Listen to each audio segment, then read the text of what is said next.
Assalamualaikum warahmatullahi wabarakatuh. Perkenalkan, nama saya Irfan Dharma Putra, NIM 19564 dari jurusan Pendidikan Luar Sekolah. Baiklah, dalam mata kuliah Komunikasi Persuasi kali ini, saya akan mengerjakan tugas pertemuan 13, yaitu tentang menyimpulkan pertemuan sebelumnya. Baiklah, pertemuan 9 yaitu yang profil tokoh masyarakat dalam program pendidikan luar sekolah. Yaitu saya mengambil di sini yaitu pelatih marching band dan pelatih musik.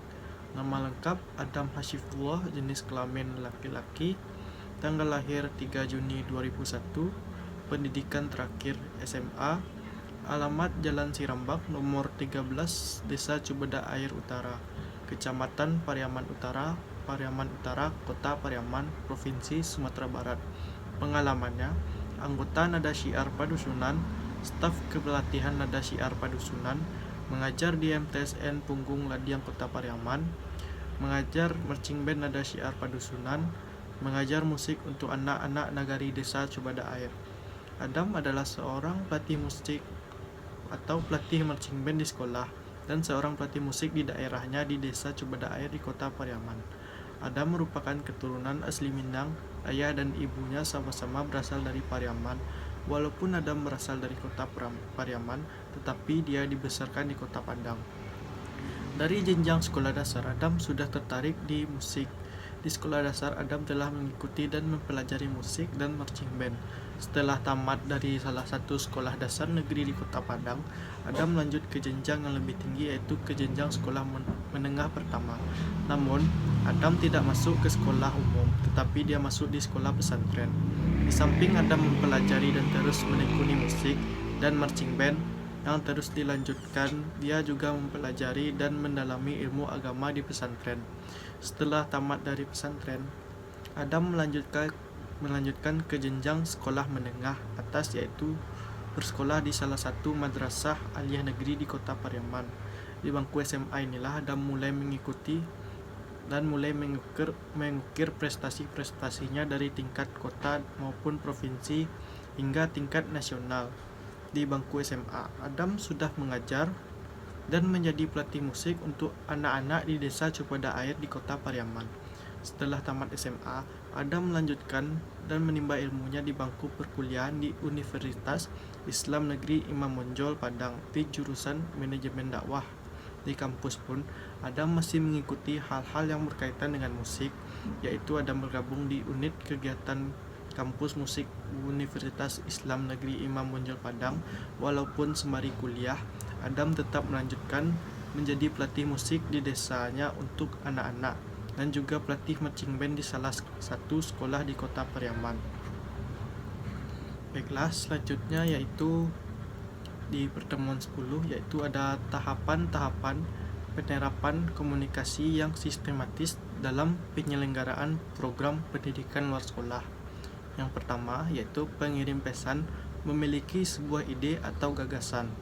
Dalam bidang komunikasi organisasi atau komunikasi dalam ruang lingkup PLS, jika kita sebagai pengirim pesan memiliki sebuah ide atau gagasan yang berkaitan dengan organisasi atau bisnis yang kita lakukan dan ingin disampaikan kepada khalayak, maka proses komunikasi pun dimulai.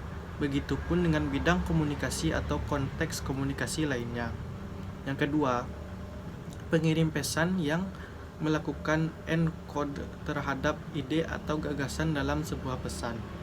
Hal ini terjadi ketika kita sebagai pengirim pesan menempatkan ide atau gagasan ke dalam sebuah pesan. Sebagai pengirim pesan, kita melakukan encode terhadap ide atau gagasan tersebut atau mengekspresikannya dalam kata-kata atau gambar. Kita harus mengembangkan keterampilan dalam melakukan encode ide atau gagasan agar pesan-pesan yang dikemas kembali lebih efektif. Selanjutnya, yang ketiga, pengirim pesan memproduksi pesan dalam sebuah media. Pesan yang telah dikemas oleh pengirim pesan kemudian disajikan kepada khalayak melalui saluran atau media komunikasi. Media yang digunakan dalam pengiriman pesan umumnya dapat berbentuk oral, tertulis, visual, maupun elektronik. Yang keempat, pengirim pesan mengirimkan pesan melalui sebuah saluran komunikasi. Saluran komunikasi atau media komunikasi yang akan digunakan untuk mengirimkan pesan tentu berkembang sesuai dengan kemajuan teknologi. Berbagai teknologi yang ada kini dapat digunakan oleh pengirim pesan untuk menyampaikan pesannya kepada khalayak. Saluran komunikasi umumnya terkait dengan sistem yang digunakan untuk mengirim pesan. Saluran komunikasi dapat berupa percakapan secara tatap muka. 5. Khalayak menerima pesan. Jika saluran komunikasi berfungsi dengan baik, maka pesan-pesan yang akan dapat menjangkau khalayak sasaran. Perlu dipahami pula bahwa sampainya pesan kepada khalayak tidaklah menjamin khalayak akan memberikan perhatian ataupun memahami isi pesan secara tepat. Hal ini disebabkan adanya penafsiran yang berbeda yang dilakukan oleh khalayak serta adanya hambatan-hambatan komunikasi yang terjadi selama proses komunikasi. Selanjutnya yang keenam yaitu khalayak melakukan dekode terhadap pesan. Setelah pesan diterima oleh khalayak, tahap yang dilakukan selanjutnya oleh khalayak adalah melakukan dekode terhadap pesan. Yang ketujuh, khalayak memberikan tanggapan atau respon terhadap pesan. Pengirim pesan dapat menciptakan ruang atau kesempatan bagi penerima pesan untuk memberikan respon atau tanggapan cara-cara yang positif.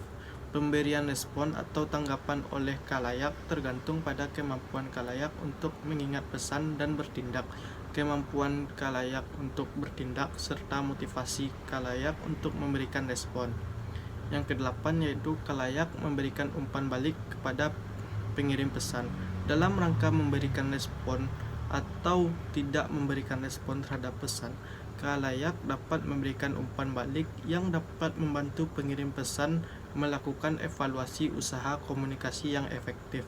Umpan balik dapat berupa komunikasi verbal atau menggunakan kata-kata tertulis atau ujaran, komunikasi nonverbal atau menggunakan gestur, ekspresi wajah, atau perlambang lainnya, ataupun keduanya.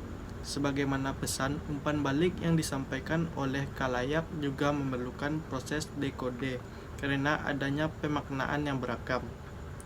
Kedelapan tahap tersebut menggambarkan bagaimana sebuah ide atau gagasan mengalir dari pengirim pesan kepada penerima pesan. Dalam proses komunikasi, pesan-pesan yang mengalir dari pengirim pesan dimungkinkan mengalami distorsi atau salah penafsiran yang dilakukan oleh penerima pesan. Kita dapat melakukan berbagai tindakan pada setiap tahap dalam proses komunikasi untuk meningkatkan kemungkinan terjadinya keberhasilan dalam komunikasi. Baiklah, sekian itu materi tentang kesimpulan pertemuan sebelumnya. Dalam tugas pertemuan 13 ini, saya Irfan Dharma Putra, NIM 1900564. Bila ada salah kata mohon dimaafkan. Assalamualaikum warahmatullahi wabarakatuh.